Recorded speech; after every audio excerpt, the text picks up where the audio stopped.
Good morning. Today is November 26, 2008. This is your TBWS Daily, and I'm your host, Brian Stevens. And I'm Frank Ray. Hey, listen, if Frank looks tired, he's been up all night. I mean, give the guy a break. I don't think so. Hey, listen. Yeah. Yesterday, one-day mortgage drops. What a huge difference this whole market is right now. It was crazy. Absolutely. We saw this awesome. thing coming at about 5:30 in the morning. Yeah, we did, yep. By the way, it's the biggest single-day drop in 7 years. Wow. Your average interest rate went down to 5.5%. Demands for loans are absolutely through the roof, and refis. Bring it on. If you're an originator, man, this is a really good time for you guys. Take advantage of it now. Hey, by the way, did you hear about that Japanese tourist? No, I didn't. He's in an airport in Mexico City, and Really? he's been there for 87 days. My goodness. Oh, no more Yankee, my wanky. The donga need food. Dude, I don't know. If I was going to hunker down in an airport, I'd pick somewhere else besides Mexico. You hear stereotypical humor is not even that funny. Whatever. Frank. Hey, by the way, the ruble snapped a 3-day decline against the dollar. The ruble? Yeah. What's that, a fistful of rocks? No, it's a Russian currency, man. Oh, yeah. By the way, and this was based on Merrill Lynch, who said oil's going to go down by another 20%. So we're back to trusting Merrill Lynch now? Evidently, right now. Yeah. Paul Volcker, the former Federal Reserve chief, is going to lead a new economic recovery panel put together by Barack Obama. Huh. By the way, Frank, Yeah. Paul Volcker was born in 1927, and if I'm doing my math right on this thing, that makes him 81 years old. God, it's like Lindbergh was flying across the Atlantic when he was born or something. He actually was. By the way, my grandfather's 81 years old, but he's been dead for 3 years. Where are they going to put his office, like the Sunnyside Convalescent Hospital or something? Hey, listen, to put this in perspective, Frank, in 1927, Al Capone was leading Prohibition in Illinois, and Babe Ruth was leading Murderers Row against the Pittsburgh Pirates in the World Series. Wow. It's pretty crazy, isn't it? That is.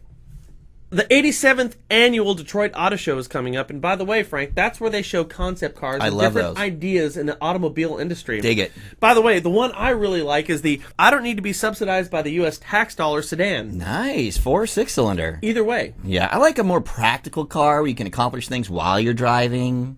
That's a good one, Frank, Yeah. but I like the Chevy U.S. Bailout LT. Yeah, that's just an SUV, man. I think with that we should just go absolutely green.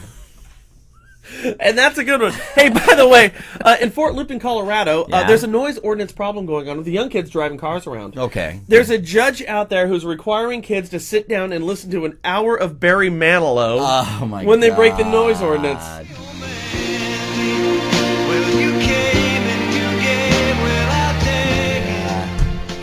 Love some Barry. I do too. What do you got going on today? An awesome little sales tip. Here you go. Hello again. I've got something really cool for us to think about from Think and Grow Rich by Napoleon Hill. Whoa.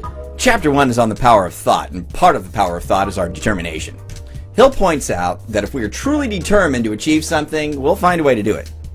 He tells us about Steven Spielberg and how he got into Universal Studios, and if you don't know this story, it's going to shock you. Well, of course, Spielberg was determined to be a movie director, so he took the Universal Studios tour on the tram one day, and he snuck off and he hid until the tour was over. When he left, he made it a point to chat with the gate guard on his way out.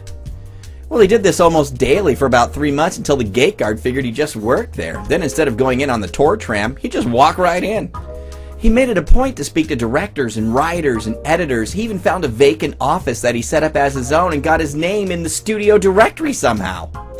Well, he befriended Sid Sheinberg, who gave him a shot at a film called The Sugarland Express that didn't do so well, but now he was a director.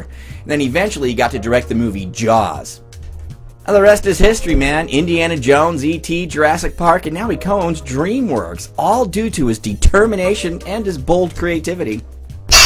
I think our determination is something that we want to feed whenever we can, don't you? Hey, maybe even today. I hope that helps. You can buy this book down below. See you again soon. Bye-bye. Oh, there you go. I'm going to drop the gauntlet. Yeah? I like Barry Manilow. Somehow that just doesn't surprise me.